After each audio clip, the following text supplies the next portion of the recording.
ನಾವೀಗ ಯಲಹಂಕ ವಾಯುನೆಲೆಯ ಯುದ್ಧ ವಿಮಾನಗಳನ್ನು ತೋರಿಸ್ತಾ ಇದ್ದೀವಿ. ಇದು HAL ನಿರ್ಮಾಣ ಮಾಡಿರುವಂತಹ ಧ್ರುವ ಹೆಲಿಕಾಪ್ಟರ್. ಇದನ್ನು HAL ನಿರ್ಮಾಣದ ಲಘು ಯುದ್ಧ ವಿಮಾನ ಅಂತಲೇ ಪರಿಗಣಿಸಲಾಗುತ್ತೆ. ಮತ್ತು ಏರೋ ಇಂಡಿಯಾದಲ್ಲಿ ಇದನ್ನು ಡಿಸ್ಪ್ಲೇಗೆ ಸಾರಂಗ್ ಟೀಮ್ ಡಿಸ್ಪ್ಲೇಯನ್ನು ಕಳೆದ 5 ದಿನಗಳಿಂದಲೂ ಕೂಡ ಮಾಡ್ತಾ ಇರುವಂಥದ್ದು.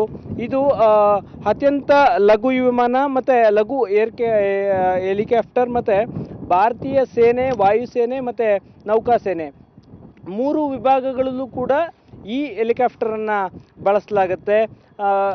ಈಗಾಗಲೇ 230ರಷ್ಟು ಹೆಲಿಕಾಪ್ಟರ್ಗಳನ್ನು HAL ನಿರ್ಮಾಣ ಮಾಡಿದೆ. ಅಂದರೆ ಏಷ್ಯಾದಲ್ಲಿ ನಡೆಯುತ್ತಿರುವಂತಹ ಬೇರೆ ಬೇರೆ ಏರ್ ಶೋಗಳಲ್ಲಿ ಈ ಹೆಲಿಕಾಪ್ಟರನ್ನು ಡಿಸ್ಪ್ಲೇ ಮಾಡಲಾಗುತ್ತೆ. ಅಂದರೆ ಭಾರತೀಯ ಸೇನೆಯ ಅಗತ್ಯಕ್ಕೆ ಅನುಗುಣವಾಗಿ ಈ ಒಂದು ಹೆಲಿಕಾಪ್ಟರನ್ನು ನಿರ್ಮಾಣ ಮಾಡಲಾಗಿರುವಂಥದ್ದು. ಅಂದರೆ ಬೇರೆ ಬೇರೆ ಪರ್ಪಸ್ಗಳಿಗೆ, ಮಲ್ಟಿ ರೋಲ್ಗಳಿಗೆ ಬಹುಪಯೋಗಿಯಾಗಿ ಹೆಲಿಕಾಪ್ಟರ್ನ ಬಳಸಲಾಗುತ್ತೆ. ಶಸ್ತ್ರಾಸ್ತ್ರಗಳ ಸಾಗಣೆ ಇರಬಹುದು ಮತ್ತು ರೆಸ್ಕ್ಯೂ ಆಪರೇಷನ್ಗಳಿಗಿರಬಹುದು, ಎಲ್ಲದಕ್ಕೂ ಕೂಡ ಬಳಸಲಾಗುತ್ತೆ. ಭಾರತೀಯ ಸೇನೆಯ, ಭಾರತೀಯ ಮಿಲಿಟರಿಯ ಎಲ್ಲ ಅಗತ್ಯಗಳನ್ನು ಪೂರೈಸುವಂತಹ ವ್ಯವಸ್ಥೆ ಇಲ್ಲಿದೆ. ನಮ್ಮ ಜೊತೆ ಈ ಸಾರಂಗ್ ಯುದ್ಧ ವಿಮಾನವನ್ನು ಡಿಸ್ಪ್ಲೇ ಮಾಡಿದಂತಹ ಇಬ್ಬರು ಕನ್ನಡಿಗರಿದ್ದಾರೆ. ಒಬ್ಬರು ಗಿರೀಶ್ ಮತ್ತು ಇನ್ನೊಬ್ಬರು ಪೊನ್ನಪ್ಪ ಅವರು. ಇಬ್ಬರು ಕೂಡ ನಮ್ಮ ನಾಡಿನ ಹೆಮ್ಮೆಯ ಸೇನಾಧಿಕಾರಿಗಳು. ಅವ್ರನ್ನ ಮಾತಾಡ್ಸೋಣ. ನಾವು ಇಲ್ಲಿ ಏರೋ ಇಂಡಿಯಾದಲ್ಲಿ ಡಿಸ್ಪ್ಲೇ ಮಾಡ್ತಾ ಇರೋದು ಅಂತಂದರೆ ನಮಗೆ ತುಂಬ ಚೆನ್ನಾಗಿ ಅನಿಸುತ್ತೆ. ಇದು ನಮ್ಮ ಕರ್ನಾಟಕ ನಾಡು, ನಮ್ಮ ಜನ ಇದ್ದಾರೆ ಇಲ್ಲೆಲ್ಲ. ಸೊ ಇವ್ರ ಮುಂದೆ ಪ್ರದರ್ಶನ ಮಾಡಬೇಕಂತಂದರೆ ನಮಗೆ ತುಂಬ ಹೆಮ್ಮೆ ವಿಷಯ, ತುಂಬ ಖುಷಿ ಆಗುತ್ತೆ ನಮಗೆ ಮಾಡೋಕ್ಕೆ.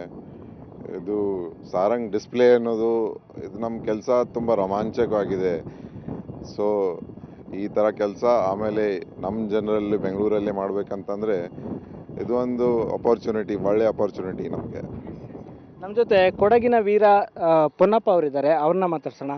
ಸರ್, ನಮ್ಮ ಜನಗಳ ಮುಂದೆ ನಾವು ಪ್ರದರ್ಶನವನ್ನು ತೋರಿಸೋದು ಯಾವತ್ತಿಗೂ ಹೆಮ್ಮೆಯ ವಿಚಾರ.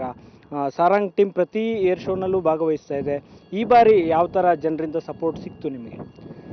ಪ್ರತಿ ಸಲ ಥರ ಈ ಸಾರಿನೂ ಜನರ ಸಪೋರ್ಟ್ ಅಂದರೆ ಆ ಎಂಥೂಸಿಯಾಸಮ್ ಬೇರೆ ಎಲ್ಲೂ ನೋಡೋಕ್ಕೆ ಸಿಗಲ್ಲ. ಬೆಂಗಳೂರಿನ crowd it is known for it. ನಿಮ್ಮೆಲ್ಲ ಸಪೋರ್ಟು, ನಿಮ್ಮೆಲ್ಲ ಪ್ರೋತ್ಸಾಹ ಇದೆಲ್ಲ ನೋಡಿ ನಮಗೆ ಆ ಎಂಕರೇಜ್ಮೆಂಟ್ ನಮ್ಮ ಊರಲ್ಲಿ ನಮ್ಮ ಜನರಿಗೆ, ಪ್ಲಸ್ ನಮ್ಮ ಮೇನ್ ಏಮ್ ಅಂದರೆ ನಮ್ಮ ಡಿಸ್ಪ್ಲೇನ ನೋಡಿ ಇನ್ನೂ ಕನ್ನಡಿಗರು, ನೀವು ಹೇಳ್ದಂಗೆ ಸ್ವಲ್ಪ ಕಡಿಮೆ ಅಂತ ಹೇಳ್ತಾ ಇದ್ದೀರಲ್ವ, ಇನ್ನೂ ಕನ್ನಡಿಗರು, ಇನ್ನೂ ನಮ್ಮ ನಾಡಿನವರು ಬಂದು ಇಂಡಿಯನ್ ಏರ್ಫೋರ್ಸ್ ಸೇರಬೇಕು, ನಮ್ಮ ಹಾಗೆ ಸಾರಂಗಲ್ಲಿ ಇನ್ನೂ ಜನರು ಇರಬೇಕು ಅನ್ನೋದು ನಮ್ಮದೊಂದು ಆಸೆ. ಇವತ್ತು ಯಲಹಂಕ ವಾಯುನೆಲೆಯಲ್ಲಿ ಗಾಳಿಯ ವೇಗ ತುಂಬ ಜಾಸ್ತಿ ಇದೆ. ಅಂದರೆ ಡಿಸ್ಪ್ಲೇ ಮಾಡಲಿಕ್ಕೆ ಸಾಧ್ಯವಾಗದೇ ಇರೋಷ್ಟು ವೇಗವಾಗಿ ಗಾಳಿ ಬೀಸ್ತಾ ಇದೆ. ಇಷ್ಟಿದ್ರೂ ಕೂಡ ಜನರಿಗೆ ಡಿಸಪಾಯಿಂಟ್ ಮಾಡಬಾರ್ದು ಅನ್ನೋ ಒಂದೇ ಉದ್ದೇಶದಿಂದ ಸಾರಂಗ್ ತಂಡ ಈ ಧ್ರುವ ಹೆಲಿಕಾಪ್ಟರ್ನಲ್ಲಿ ಅದ್ಭುತವಾದ ಚಿತ್ತಾರವನ್ನು ಮೂಡಿಸಿದೆ.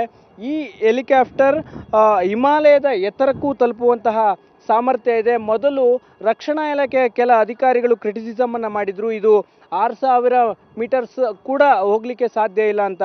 ಆದರೆ ಸಿಯಾಚಿನ್, ವಿಶ್ವದ ಅತ್ಯಂತ ಯುದ್ಧ ನೆಲೆ ಇರುವಂತಹ ಸಿಯಾಚಿನ್ಗೂ ಕೂಡ ಹೋಗುವಂತಹ ಸಾಮರ್ಥ್ಯವನ್ನು ಈ HAL ಧ್ರುವ ವಿಮಾನ ಹೊಂದಿದೆ.